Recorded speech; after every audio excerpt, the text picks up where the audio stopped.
Occultists believe that as these elements fulfill their properties by performing a movement infinite times, an electric current is set up. It is out of these ongoing coordinations that a consciousness is formed.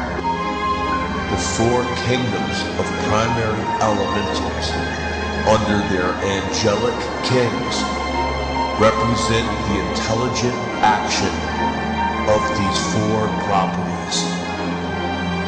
The mind side to the material phenomenon.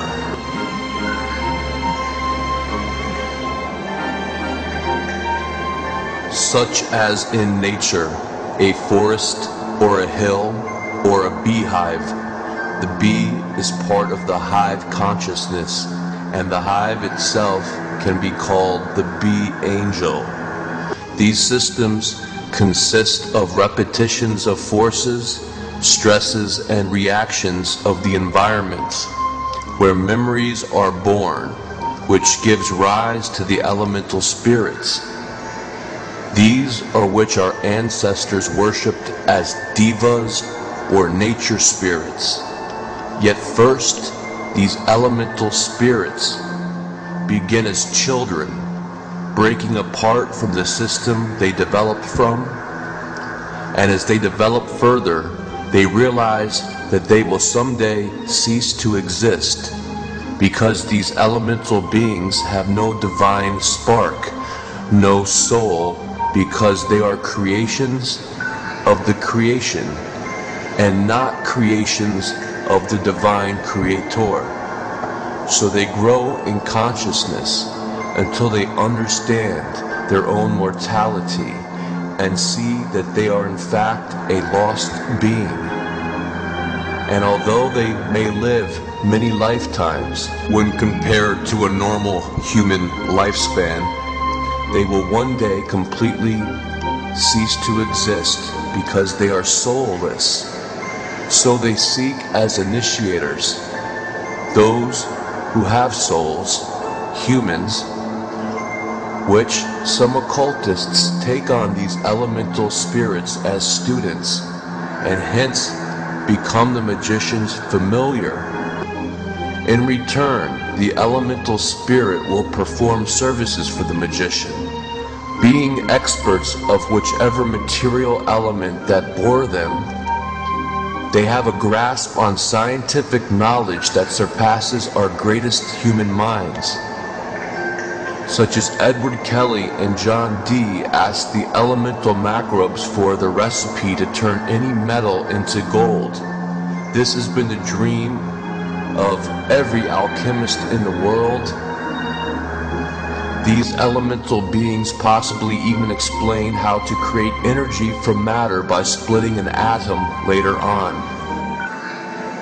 Often these human macrobe relationships turn out for the very worst. At this point, I would like to remind the audience of Hitler, who had the most advanced scientists known to the world. Scientists who the American and Soviet governments sought out, pardoned, and adopted as their own. It has been known and said by many that these scientists achieved their advanced scientific abilities by mixing occult studies with modern science.